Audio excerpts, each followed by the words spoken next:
Lord. Ako na si Jefferson Fabi. Taga-tuloy po sa Orbeta. So na naman i-share ang verse sa Matthew 6:21. For where your treasure is, there your heart will be also. Isa na yung ano, bahagli, ako dito ang ato na sa kasi. Isa na yung po ka church team. Pero I am not ideal church team. Ang Orbeta, katagan ko siya sa bata, sa young people, si Whitey, sa Malaysia, nagtod sa padala sa training. Pero ang nahinda po sa po, alay po, naman ako checklist meeting. Ayun, panagsakot sa mga conferences na ko. Amen. But the Lord really chose me. And I really appreciate the shepherding of the saints. Balik-balik ko nila bisita sa balay. Sa ay, baligay mo ko masakpat din yan. May time na kilay ko ba, kilay, nabi na pong trabaho, kilay ko, marag na magkikulang. And the Lord really shine on me. And sa training, zero yung ko. Hindi ko kabalong preach sa gospel.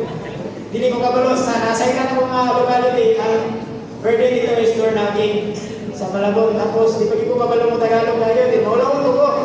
Pero wala ko niya po. Hindi ko sa ulan. Kaya, salamat sa Ginoo nga gidalagin ko sa training. Training dito ko na expose na kami ko nga mga yung tao, pero hindi ay. Sa training, agad kayo mga pangapagi ang Ginoo para i-train na.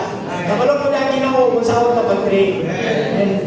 Sa mga roles sa examination, ayaw mo na siya, pero diligin na siya mo yung pinaka-point. But I believe in the principle of submission. Nanganita ko sabit. Man, I am not saying myself na submission ko kay ako minsan ko lang ako si Jay, kabalog ko sa gunsa ko. But I really believe in the principle of submission. Nang ako sa training, nakaman ko sa training, wala din ako ni kamura din siya. It is a dream, but what is the principle of dream? A dream is impossible things becomes possible. Salamat sa Ginoo, kay padayon